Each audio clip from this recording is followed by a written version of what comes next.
What's up, y'all? Welcome back to another episode of Left Lane Chronicles. I'm your boy Shywell Glide, and tonight we got a good one for y'all. We're talking to a brother who's putting style, comfort, and creativity on two wheels. The man behind Bad Boy Cycles, ELIAS himself. He's not just designing seats, he's creating art that riders feel every mile on the road. That's right. What's up, guys? What's up? What's up, you guys? It's your girl Gab. That's right. What makes this episode more special that he's not just a designer, but he's also a writer. And we want to welcome Elias, the Left Lane Chronicles. We're glad to have you. What's up, guys? Thank you, guys. Thank you, guys, for having me. Excited for this. This is a great intro. Appreciate you guys. Hey, no problem, man. Hey, so we gotta dive into the beginning because every story has a beginning, Mhm. and I just want to know where in your child what part of your childhood shaped you to become a writer or get into writing. Huh. Okay, so let's peel back the layers on the onion, right?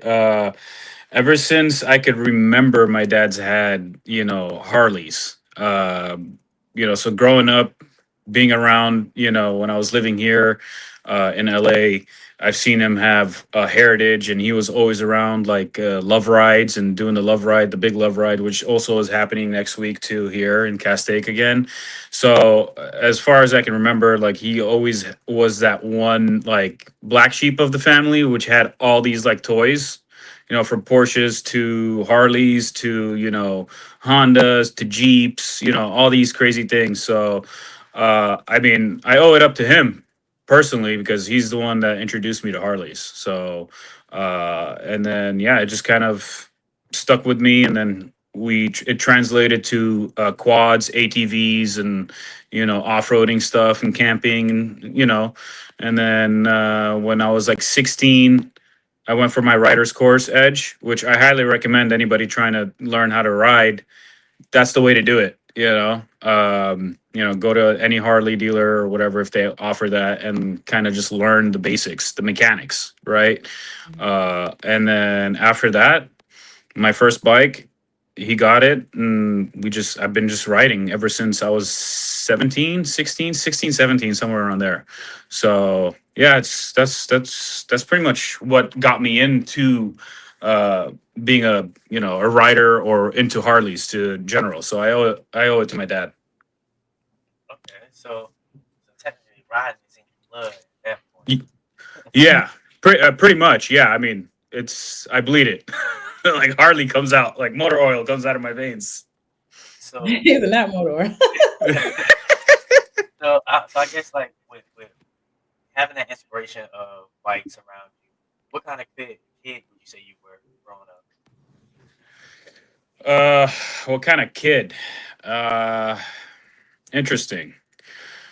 Well, I had two kind of backgrounds, right? Growing up here, my first leg of being born here in LA. My parents got divorced, but for the right reasons, right? But most of my childhood, with upbringing, was in Beirut, Lebanon, right? So um, most of my upbringing obviously was in Lebanon. The culture is different. Every summer my dad would send me to, LA and spend time with my cousins and whatnot. But I was a, very chill kid, like I wasn't causing any trouble. I was a little fat, chubby kid, here and there. Loved food. That's great. But other than that, yeah, like, as far as I can remember, I was very chill, like nothing crazy, nothing ordinary. That's pretty much it. Did you always have that builder's mindset? Which mindset? That builder's mindset? Builder's mindset. Yeah. Mm, I'll be honest with you, I always had that mindset that I'm going to make it one day. I don't know what I was going to do, growing up, obviously being Lebanese, you got three categories, which is like a stereotype: doctor, engineer, and lawyer. Those are the three things in Lebanon. Like if you're not going going to school to become those three things, Mhm. you're like useless. But there's a lot of entrepreneurs that come from Beirut, which is great. And I honestly I feel like seeing my dad operate and how he used to operate, right? Majority of his life he's always been an entrepreneur anyways. So him kind of like brushing that off, like me rubbing off on him kind of just by seeing what he does. Like he's worn so many hats, from GSM in the 80s and Nissan. He was the youngest one in Nissan Glendale, right? Worked his way up. He used to clean tires and the showroom floors and stuff, right? They gave him the chance. He excelled. Other than that, after that, took on used car lots. He owned like three or four different ones. Ugly Duckling. Giving you a little bit of him because obviously, if it weren't for him, there would be no me, right? So, uh, and then after that, he was big in real estate. He still does real estate, but he pretty much built his a foundation through Ugly Duckling, car sales, and then the big thing was real estate. At some point, I think he sold 400 homes in 1 year, right? Before the 2008 crash. I think it was 2008 or 2006. Don't get me the line. Yeah, I don't know. So yeah, one of those things. But for the most part, I think just seeing how he operated and worked, and his work ethic too, right? He never quits. He's just really relentless, and which inspired me in turns. Like I always told him I want to be like him, and he would always tell me like I want you to be better. So and not that nobody's perfect, right? So when he says that he wants me to be better, like don't make the mistakes he did in a Right. turn, right? So good parenting. My mom was great, always there for me as well, encouraged me. He was there, he always encouraged me as well. So I think it has a lot to do with good parenting, and also the people you have in your circle. Hmm. Like that could make or break you too. That So if you hang out with bad people, you're gonna end up doing some bad things, right? So I kind of keep it to myself. I'm always with my family, so it's like I can count the people on my hand, right? So it's like I have three really good friends, and everybody else is just family. Like my cousins, like every weekend I'm with my cousins. I live with one of them. He works with us. We work together. So it's great. It's really great. Did I think we would get here? No, I don't. I knew we would get here, but I didn't know how. Right, like the journey. It's the ups and downs, and it's just really inspiring. And it's an inspiring story that you can share with people. To be honest with you, like that's the thing mainly. is it safe to say that your dad was the one that pushed you into craftsmanship? Uh, no, no, no. See, the thing is, nobody really pushed me to do this. And you're gonna laugh like on how we even came up with the business itself. Um, my mom wanted me to obviously finish school and do that. My dad was advocating me to be a police officer at some point. Oh wow. Uh, yeah, Complete opposite. Okay. yeah. So um and honestly I fell in love with policing, right? Like I went full in, like I wanted to be a police officer. I was a cadet for like 2 years, I think, with Glendale. I did the whole 6 months program on Saturdays. After that, I went to school for criminal justice courses. Like I went full into it. Like I'm a very big advocate for policing, and uh, that's what I wanted to do. But I guess life had different things in store. Mhm. And then we kind of pivoted because my mom saw that I was kind of like lost in a sense, which I think everybody at some point in time in their life they're like, dude, what am I doing? Like, what can I do, right? Mhm. So back in like 2015, we all like came together and like, all right, go back to school, go back to university, finish university, and like just get the paper. My mom wanted me to get a paper, like, Yeah. she's like, you better go back to school, and I'm like, all right, dude, I'll go back to school. So went back to school for 3 years. That was a even though I was like raised in Lebanon, going back to kind of it is a third world country, right? But going back to that was kind of hard to you know get into things again, right? Like the culture shock, the culture change. Even though like I am still very cultured here, right? But it's two different things, right? So it was hard to, you know, meet new people, be around, different faces. Again, I was with my cousins most of the time. Like Patrick. Patrick is like my older brother. He is my older brother, right? So it's like anything I did, he was there. In a sense, here, uh, that person for me when I was in LA was my cousin Abdo, which is my other older brother, right? Which is funny. They're both 1 year older than me, and they're both like shouldering me and having my back all the time. So I had I'm humbled to have people behind me and by me to support me, which is great, Yeah. you know. We're So gonna so go I to. Oh, I'm sorry. I was just gonna show you. Go to the comments really quick. So hold on one second. Have Edgar just shout them out real quick. He says, "What up?" What's up, guys? Um, have Preacher's Kid. He said, "Absolutely, the company you keep can impact your trajectory." So 100%. agree with that. And then we also have Glide with Hayes. He said, "What's up?" What's What's up, brother? so we just wanted to make sure that you get to see the comments so far. um Rocking with it. so, so with all of that being said, let's get to some of the meat and potatoes of this. What actually birthed Bad Boy Cycles?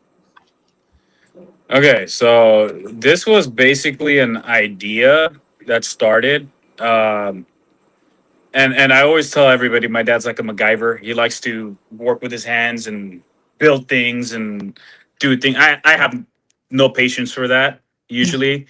Like I'm all about convenience. I'm just like, all right, like I'll learn how to do it eventually, Mhm. right? But then it's just like I'll hand it off to somebody to get it done. Like I'm just like, oh, you go do. I'm a princess in that point, right? So, Not a princess. uh, I mean, hey, I'm being honest, right? So, other than that, I mean, so the idea started off back in 2011, 2012. That's when they released the new twin cam CVOs, the 110s.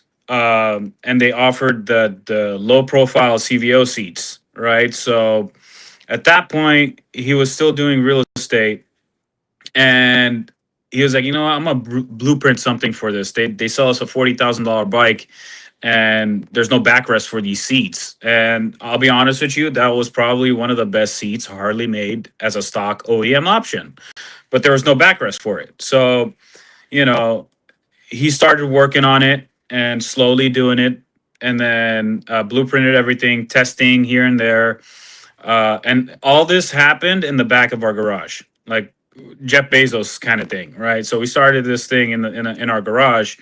While he was doing that and perfecting that, and made the backrest, worked on it, different metals, materials, make sure it's like stress tested, approved, and all that, right?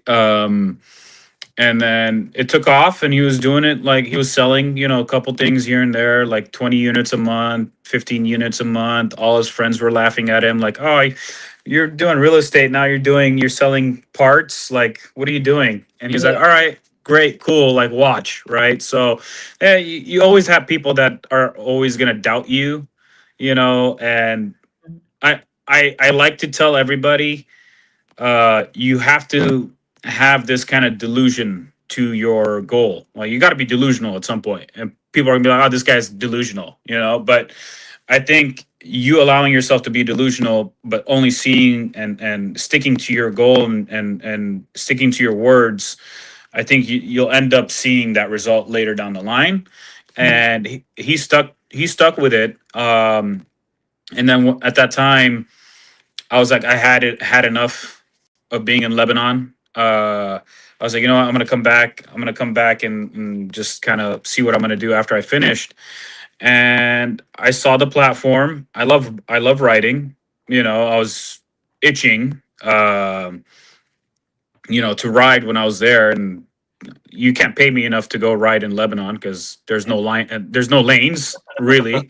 So so I was just like, it's that itch, and you get there and you come back and you see the product, you see people talking about you on Facebook and stuff, and you're like, all right. So I looked at him, I was like, just give it to me, let me see what I can do. Obviously I went to school for general business, right? So they teach you a little bit of every kind of sector. And I was like, all right, let me see what I can do with it. And slowly started building it, and I think in 2016, built a lot of relationships with Harley dealers because apparently everybody was, where can I get a backrest for the seat? And they, like I said earlier, the CVO seat was a very, very, very hot seat, and it was a really comfortable seat. So everybody was buying that seat, but there's no backrest. That's where we came in, and we just kind of like, provided a fix essentially, Yeah. and it took off. And you got to step back sometimes while you're in it. You got to step back and look outside in and see the things that you can kind of like fix, add, or kind of like foresee what the future is gonna bring, and you can put and plan things. And in 2016, I was like, you know what, like I think we should move into seats, knowing there's so many great companies out there, right? That's already been established and have been, in the game for so long. It was an uphill battle, but you don't give up. You don't just be like, oh, okay, great. So it was a challenge for us, starting how to start. Figuring out what equipment we needed, testing, and going through the highs and lows of it. But I think once we finally got it down, you know, it's been great. It's been great. And I wouldn't have it any other way. Any other way, personally. So yeah, we started in a garage technically. So That's fire. So what made y'all come up with the name Bad Boy Cycles for the company? Okay. So this is so my dad essentially had this thing for his writing club, Bad Boys Ride for Life. So he made shirts, Bad Boys Ride for Life, and when essentially before we even got into Bad Boy Cycles, it was CVO Backrest. That's what the company was called. mhm. And then when we pivoted to the seats, he came back to me and he was like, Bad Boy Cycles. I'm like, why is everything Bad Boys? Bad Bad boy, Boys. bad boy. Yeah. What you gotta do? It kind of fit.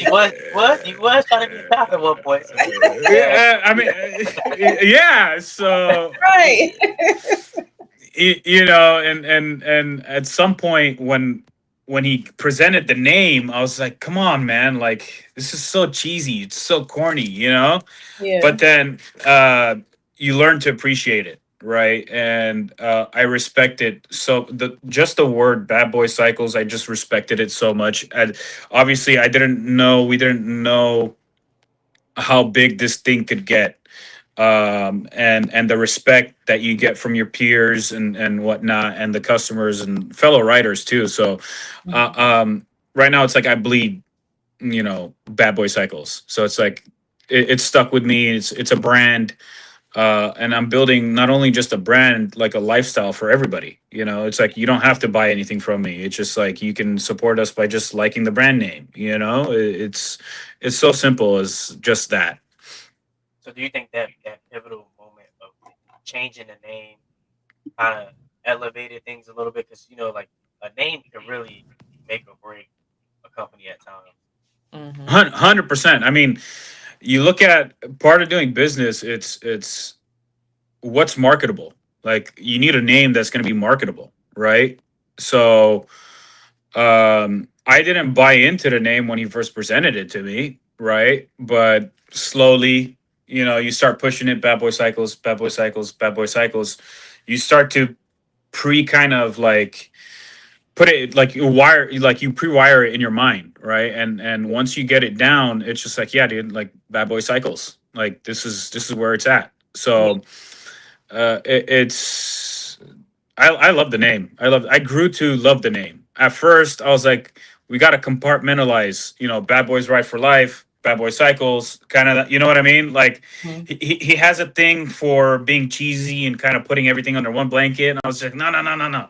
We gotta separate the two things and make sure they're completely different. Because anybody can come in and be like, oh, you guys are associated with such and such, which shouldn't be that. It should be two different entities. And I was very high on that, and then we talked about it and we had understanding about it. I respected his perspective, he respected mine, and we worked on it pretty much.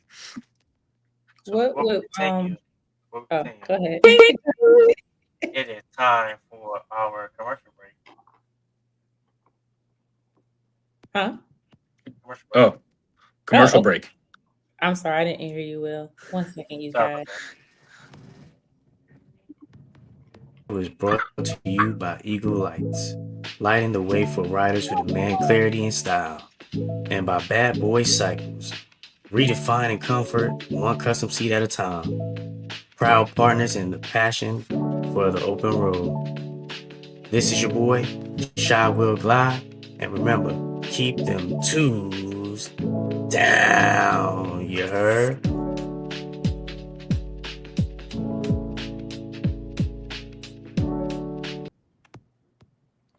It's the voice for me. Yeah, Sorry, wrong it was I was jamming with the beat. The beat Yeah, was I great. think you was like, Oh, yeah, I was getting into it. Yeah, it was good. Hell yeah. So, so just wanted to just throw that out there. So those of you who are new to the podcast, we are now doing commercial breaks, so that way we got time to promote those who are sponsoring.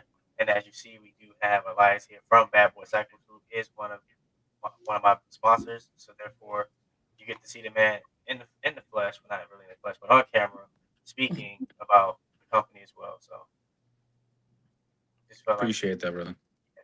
no problem. yep. So I was going to ask, what were some of the challenges that you faced? I know you talked about how Bad Boy Cycles came about, and oh, I think we lost them.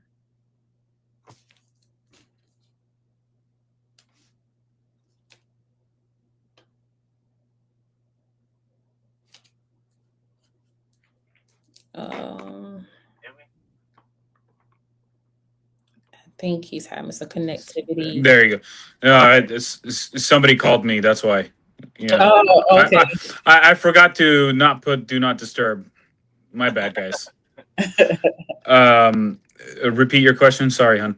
Oh, no problem. I was going to ask, tell us about some of the challenges that you faced with your business. I know you was telling us how Bad Boy Cycles came about, and how you had to, how the brand and the name and everything grew about. But now that you have got to a point where you're well known, like what were some of the challenges that you faced to get to where you are now? Oof. It's a heavy question. Where can we start? I think the challenge was being able to relate to your fellow writer. That's one, right? Because there's so many things, so many variables that can kind of like guide you into the right seat or right, kind of backrest or whatever, right? It was mainly for me, how can I fully immerse myself into the culture of Harley, right?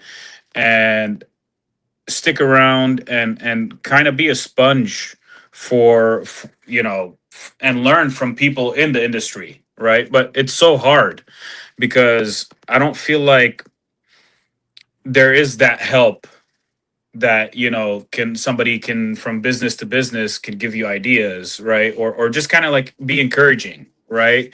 Mhm. um Now I see a little bit more, you know here in where we're at now. But before, it was just kind of like clawing and scratching for every inch, like being on a football field, right? Every inch matters, right? So it's like every day was just getting up and being consistent throughout anything you do in your life, right? You guys know, like you got to Yeah. be consistent. And I think the other thing is everybody buying in to what we're trying to do here, and which was a little bit challenging because my dad has a certain way of working.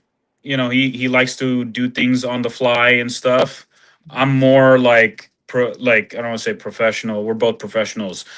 uh he has an unorthodox, that's a proper way to say it, right? He has a unorthodox of way of doing things. I'm very more by the book, right? So you combined essentially street smarts with book smart, right? And you put those two things together, which makes the team better, Yeah. right? You got two different perspectives, and then you add a person like Patrick, for example, that really takes you to the next level, because you need somebody that's going to be savvy with your finances, be able to look at the risks and break down everything.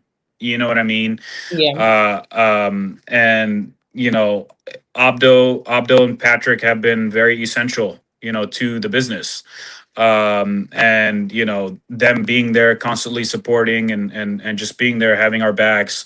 And Patrick being, pretty much everything goes through Patrick, because he has the final say, which is fine. That's fine. You put people in positions that you trust to grow your business, right? And grow the idea. Mainly, it's not always about money. It's just about how we can do these things the right way, you know Yeah. and the clean way, with your morals, integrities, and all that core values. And it's been great, to be honest with you. The other challenges is obviously, it was an uphill battle, because again, like I said, you got all these amazing companies before you, right?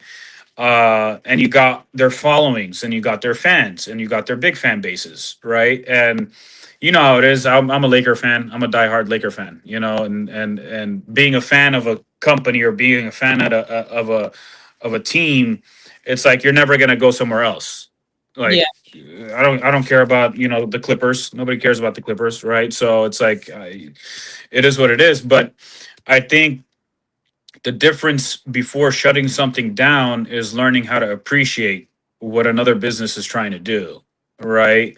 Mhm. And I think kind of telling ourselves, put our heads down, let's not worry about what everybody else is doing, let's focus on the things we can focus on, and Yeah. build off of that.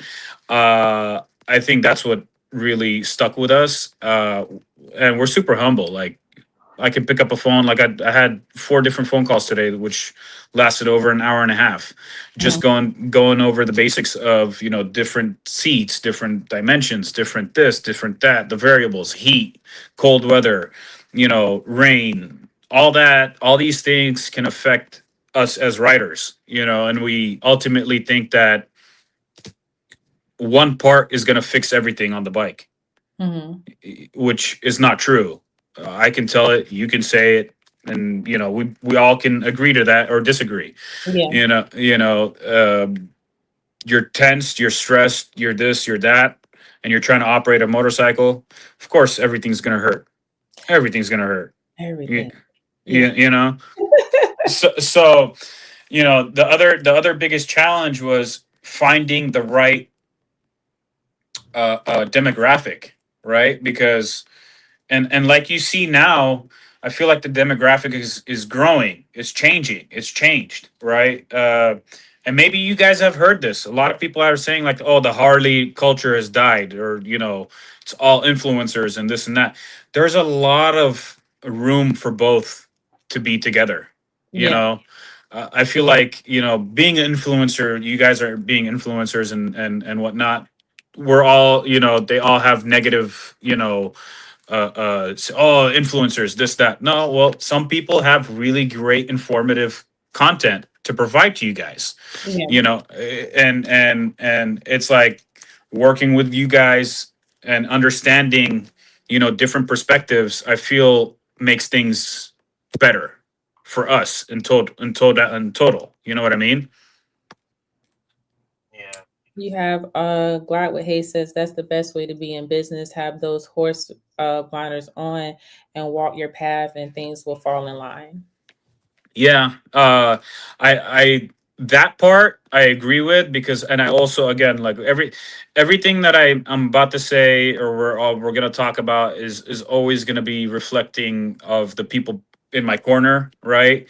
And I learn like it's okay to learn from others, right? It's okay for me to say I don't know it all, right? It's okay. I'd actually respect you if you told me I don't know this, but I Right. can find out, you know so it's like my cousin Patrick and my cousin Abdo, right? I see the way they operate. They're very emotionless with their decisions, which is really good. Like I'm still trying to figure out how to be in the neutral zone of making decisions, right? Not having your emotions very, give you conflicting decisions and decision making. So with that being said, yeah, like there's a lot of hurdles and the demographic. That's one. That's actually a very big one because you learn a lot of people start keyboard warriors. What they don't understand, Yeah. they're really never going to understand it until they actually pick up the phone, talk to you, and this and that. So once you get a following and you stay true to, I think in retrospect of everything, growing the business, it's staying true to yourself. Right. That's why people start to, you bring them in, right? It's because they see the passion that you have, and it's really not that you're like trying to force sell anything. It's just like you're explaining them like you take the time to explain things to the person, right? You Mhm. talk to them like most of my phone calls, I shit you not. Sorry if I'm Oh no, very you're like I have yeah, I'm trying to control and be very super professional, but you know, um, the reason why I really love doing what I do, it's not the seats. It's picking up the phone and talking to somebody and telling him like, "Hey, man, what did you do to your bike?" And then you can have like an hour and a half conversation with some random dude you don't know, you know, sit there and talk to you about, your exhaust, your motor, your this. So it's learning what the person did and really understanding it and growing your knowledge. Basically that's what I'm doing. Like I want to learn about your bike. I want to learn about you. I want to learn about the other things that you like to do, the patterns you ride, the things that you do, like the style of riding that you do too. That makes us better, right? As an individual and as a company, because it's seating is this. I'm gonna just like drift off too. So seating is a very subjective category too. There's so many, like I said, so many great companies out there, and it's just, to me, is how can I perfect my craft. That's Right. that's how it is, right? It's like you learn, and being a fan of Kobe and seeing all these great sports guys and role models and this and that. You see how they operate day in and day out, and you're like, all right, great. If they can do it, like I said, if my cousins can do it, I can do it. And just figuring out your own path. Right. I think it kind of goes back to what you were saying about having like the right people around you. It sounds like you're driven, but you also have other perspectives to look at because I mean, y'all could be looking at the same thing, but have different point of views, and it doesn't mean necessarily that either one is wrong. It's just you're looking at it from a different angle. So I think that that's really good. Especially you said something about having making decisions. You have certain people in your corner that's strong at making decisions without emotions, and you're still working on that, but you have somebody to help you in that area, So I think Oh that's yeah. Oh yeah. Oh yeah. I think that's very. If you don't have that, or have at least one person in your corner that you can kind of like be a sponge to, and learn in a good way, and perspectives and opinions. I think people should respect opinions, and agree to disagree in a healthy fashion too. Right. So it's like, what makes us as human beings better? The the fact that I can be on this podcast with you guys. You can ask me questions. We can talk about, just about anything, and have different perspectives and opinions. yeah, That's what I feel like is right now the world is missing. They just want to respond instead of, like, listening and actually absorbing the information, and then actually, responding to it properly. They just want to reply right away. You know, like, I can share one instance with you. I dynoed my bike, for example. Right, I did a big bore kit, and then 135, this and that. Got my dyno numbers. Everybody on Facebook was like, every time they do, whatever performance work, or they buy something, they put it online. They start, going back and forth, lies, this and that. And then I got this attention from this one dude. He's 54-year-old man. Started calling me, clown and this and that. Those are false numbers, blah, blah, blah. I was like, look, man, like, I'm not in the business of selling or making, 134 kits or whatever the hell this shit is, right? But I know cams and stuff. If you want to educate me, pick up the phone and call me. Don't bash me and slander me just because I'm just a normal person excited about, a dyno sheet, yeah, right? I gave him my number on Facebook. I swear to God, the guy called me. The guy called me. I was like, "Oh shit! Look at this guy. This guy actually called me." And he was attacking me right off the bat. And I was like, "Dude, look, listen. Like, you're, you're 50. You're 54. I'm 32. I'm still respecting you. I'm respecting your passion. It's great. And the reason why I gave you my phone number is, man, if I don't know something, just be like, hey, I can educate you on, one or two things. That's Yeah. fine. That's great. yeah. Before you really cut that guy down. You know what I mean? And I think that's the thing with social media these days, right? So it's like, all these amazing content creators are getting slandered just because people just want to be, you know what I mean? There's no merit behind writing words. To me, it's like, I can talk and I can tell you guys I'm going to do 1, 2, and 3. It's more, to me, it's like, actions. Actions speak louder than words. You know what I mean? And if you lead with your actions, then everybody's going to follow you, and have your back, really. So I think in retrospect, in everything, in every aspect of our industry, I think it's more so social media is killing the joy out of what we're doing. You know what I mean? I can only imagine. Like, I haven't got to that point yet where I've had like someone necessarily disagree with me. Actually, no, that's not right. I have on a live, and it was one of those things where it was very hard because I'm the type of person that I like to defend myself. I like to, speak my piece or whatever. But I looked at it like, okay, if you took the time to get on my live and say all this stuff while I'm on live, instead of me looking at it in a bad way, because as YouTube and stuff, like, we get watch hours and stuff like that. So I said at the end of my live, I was like, hey, you guys, I want to thank everybody for their support. And I said, if you was up here and you set up here for however long the live was, I want to thank you too, because you just helped my watch hours. Yeah.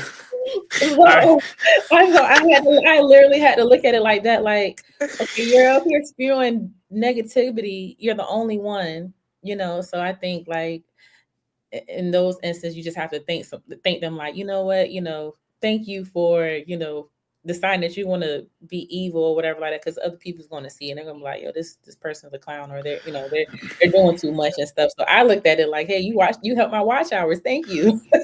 I mean, So I do have something. So with all that being said, you know, we always ask our guests, you know, what's your left lane moment? That time in your life or business when you had to stay focused, block out all the noise, and keep moving full That throttle. part. So, what would you say would be your left lane moment? Left lane moment. It's really, I think it was like 2, 3 years ago. 2, 3 years ago, uh, I had a very rocky relationship, but it was the ability to get out of that negative mindset and really looking at things and appreciating what you have and what you have built and the people around you, and honestly locking in and really loving yourself again. I think that was my moment. And therapy, I swear to the gods, therapy is amazing, guys. Seek out a therapist if you need to talk to somebody. It will change your life in a good way, because then essentially you'll learn a lot of things about yourself, right? And how to unlock another different version of you within yourself, right? And most of it was how to be aware of, the things that you say, first and foremost, because what you say has a lot of power. I don't Yeah, care. You don't have to be a public figure. You don't have to be, a president. You don't have to be a political part. You don't have to be any of those. Your words do hurt and affect people, and actually can make, encourage people as well, other than hurting them. So it's like you really have to. To me personally, I was understanding, myself, setting boundaries, right, and setting boundaries between work, setting boundaries between, dad and myself, right, like compartmentalizing, yeah, like I think that made me understand more of how to deal with certain issues, right?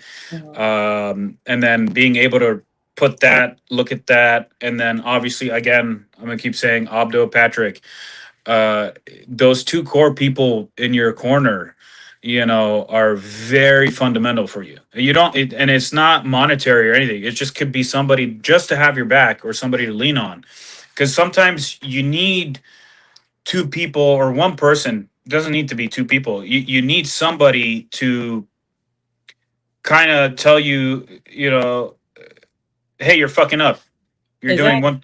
You know what I mean? Like, I'm trying to be very professional, but like, it's just what it is. I'm calling a spade a spade. I don't like yes men. And in today's world, it's like you find these crews, you find these people, you find these like little like whatever it is, and they see what you're doing and they try to leech onto you and just want to be, oh yeah, yeah, they're clapping for you left and right. To me, it's like, dude, if I'm falling on my face, I want you to tell me I'm gonna fall on my face, and you need to reconsider what you're doing, right? I don't care if it could be hard to swallow, right, or take in. You need people in your corner that's going to tell you the truth. That, Exactly. you know what I mean? As hard as it can be, my mom till this day still gets on my ass and tells me I'm doing something wrong. But that's like part of, that's just how it is, right? And I'm fortunate to still have them, with me. Obviously, another thing to answer your other question of my left lane moment is my mom went through a very tough, challenging 7 months of her life when she was in Lebanon. We didn't know what was going on. I was here. I couldn't fly. I couldn't do anything. Like, I was handcuffed and I was dealing with the business and figuring out how to grow this thing. And she was essentially about to die. She was in the hospital for 7 months. And it was very stressful knowing that I'm here. I really can't be there, and there's nothing we can do during COVID because they had all these like, you got to get these shots, you got to do this, you got to do that. It's like, if I can't help her from here, you know what can I do over there? But not really understanding me being there is just a presence, like that within itself could help. So Mhm. I think hardships during the COVID hour, like COVID timing. was eye opener for me, really. So I just want to say, glad everything worked out for your moms and everything. Right, most definitely. Thank you And guys. I just want to know, you know, what's next for Bad Boy Cycles? Any new projects or events Roz, uh, or events riders should know about? Um, there's a lot of things. There's a lot of things. I don't, like I can share with you just snippets here and there without really like I'm one of those guys that just wanna once it's done and it's ready and it's proofed, then I'll share it out. You know what I mean? Um, but we have a lot of good things working right now. Working with my mechanic right now. He's probably one of the best ones in LA. Um, obviously with the big bore kits and 35s, like I'm looking into performance aspect as well right now, growing it from a different perspective. I know we're a seating company, but I want to do something that's unorthodox, right? And I think doing that, having a performance shop and a seat shop, as well, it combined the two that are, people really right now is the trend. Everybody was doing cam work, everybody's doing head work, everybody's doing a lot of things, but also figuring out a team, your strong suits, plugging them in, and making sure they work, right? Like, what else do I have planned? Um, I mean, Daytona, we're working our way right now. We're figuring out Daytona Bike Week, like what we were talking about earlier. Mhm. Figuring out the ins and outs. Sturgis was our first big motorcycle rally ever in the past 70 years that we've been doing business. We sold out literally in pre-rally. I took 300 seats with me. So looking at that, that was a big, big, big milestone for us. It was a big accomplishment knowing that it was only myself, my dad, and my cousin Patrick working the booth. So we literally like had our guys here in the production still running the show, but the main guys were actually there interacting with everybody, Yeah. right? Instead of having a sales guy just be there on the clock making money and not really caring. Not, I'm not saying that's what happens, but people and it sucks. I'm gonna say it. It takes people to sell people. No matter what you do, it's cut the pizza and serve the pizza. It's still pizza, right? So um, people like to hear from the owner. People like to hear from the people behind the product, The client. and you know what I mean. And I feel like that's what makes people comfortable, right? And I'm not trying to make people comfortable so I can just be like, "Ha, I got you." No, it's a genuine like connection. You build connections through people, and I feel like within this you know blanket that we're under, which is Harley and the adventures and stuff like that, you meet so many great people, you meet so many stories, you hear so many great stories too, and it's refreshing. So we're planning, like I said, Daytona. That's a big one for us. What else are we planning? The motor work stuff. I'm also going through the full on Harley lineup right now to offer seats for everybody. The older bikes, the newer bikes, the smaller bikes. You know what I mean? For the most part, we've always been baggers, just because baggers have been like the go to bike. Yeah. Um, and growing into our new facility, which we outgrew in less than 4 months this year, which was another milestone. Like, we did a lot of good things in just our first year this year. Yeah. Okay. Um, you know, Being able to offer, seats for lowriders, street bobs. I'm working on our Dyna platform right now because those things, you want to stay ahead of the curve. You want to see things, you want to offer options for people. It's always about offering options. As a consumer myself, I like to have options.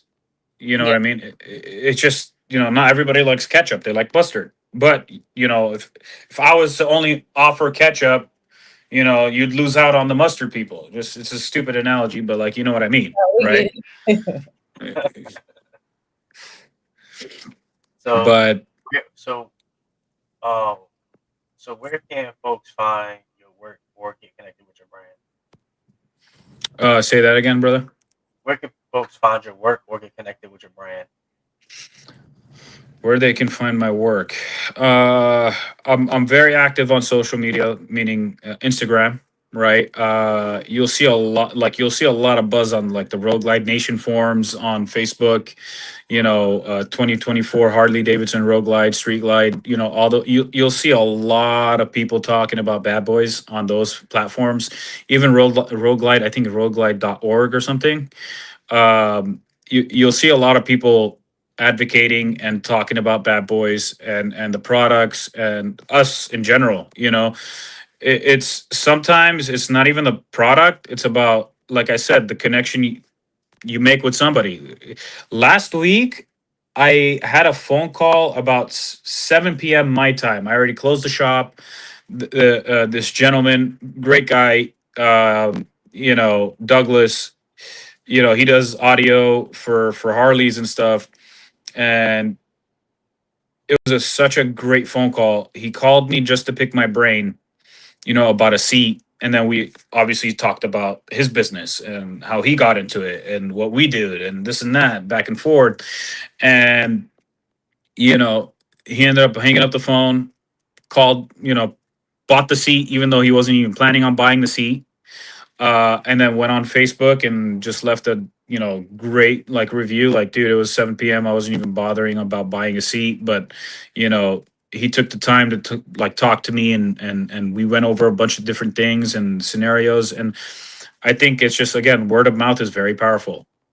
Word of mouth. It's mainly word of mouth. If you have a great product, and your customer service is just even better than the product itself, then I think there's a lot of merit to that.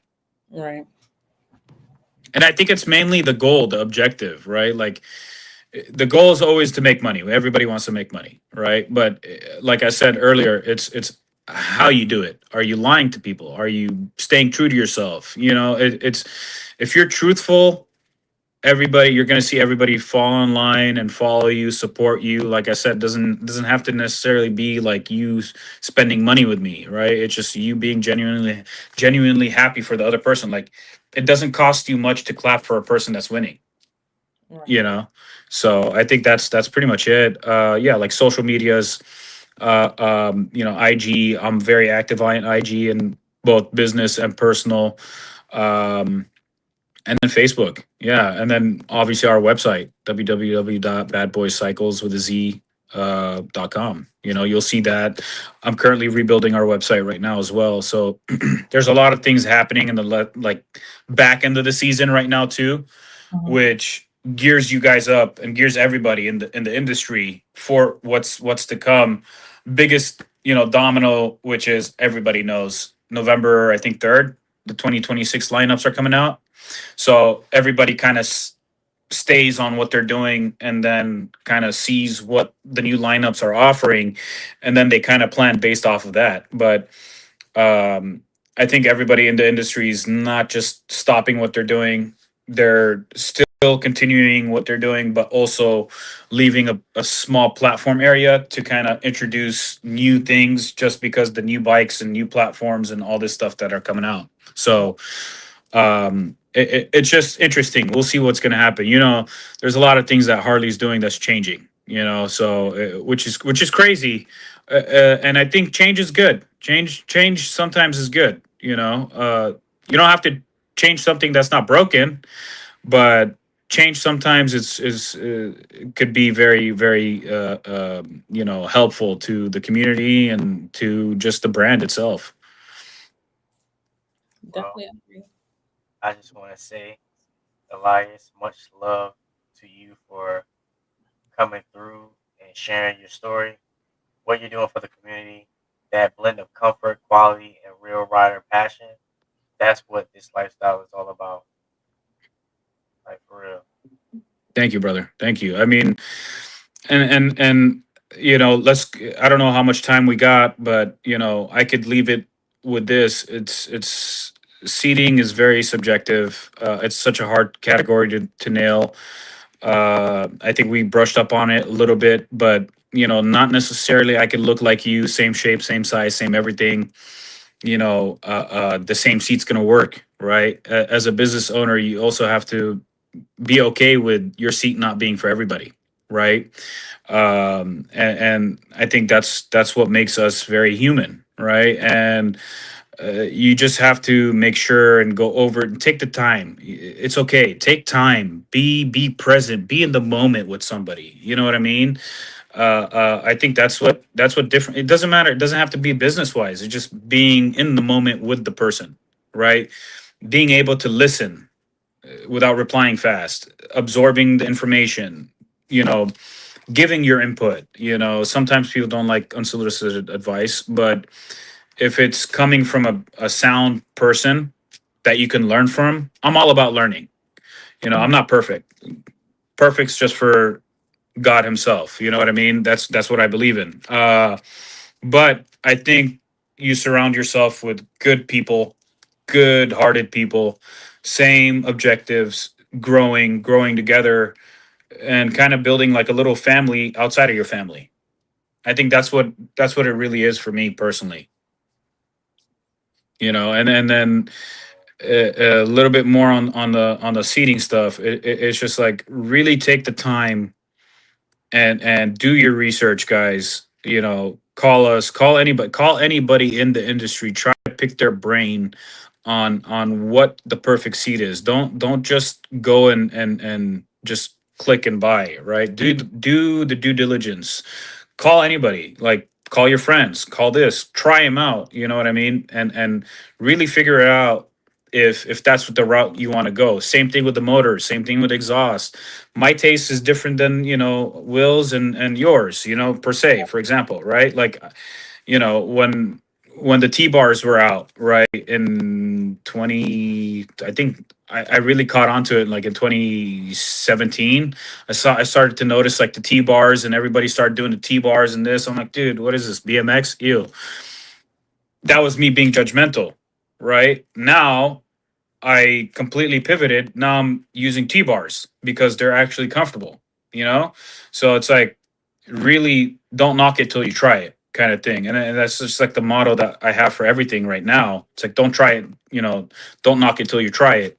Be open, be open to criticism, be open to, who said, I think it was John Jones. He's like, embrace the bad, embrace the good, be the guy that wants to embrace the pain and all the critique, all like bad or good, embrace it. I think it's once you embrace the whole thing, it makes you a different person.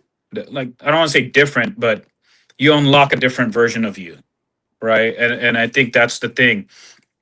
Being in this industry, there's going to be a lot of hate. There's going to be a lot of hate, a lot of people that are saying, oh, this, that, copying, blah, blah, blah. That's fine. That saying, I think there's for every new level there's a new devil. So if you're not doing something right, people are not going to talk. If you're doing something right and people are hating, that means you're doing something right. So it's one of those things where I hang my hat on. I'm very proud of the things that we've accomplished and the things that we will accomplish and achieve throughout the years. And I'm very proud, and I'm to have met both of you guys. And like I said, this is a community. It's great to see people and meet people, and you guys are. Shit, I think you're in. I don't know where, but different parts of the states, and we're all here through technology, and we're getting to know each other, right? And it's a platform. You guys essentially did a great thing by making a platform for everybody to introduce themselves, talk about life, you know, all the things, which is great, and I appreciate that. Well, we Thank you for appreciate it coming as well. on. Yeah. And So we're coming up to our time. Um, Gab, do you have anything before we head up out of here?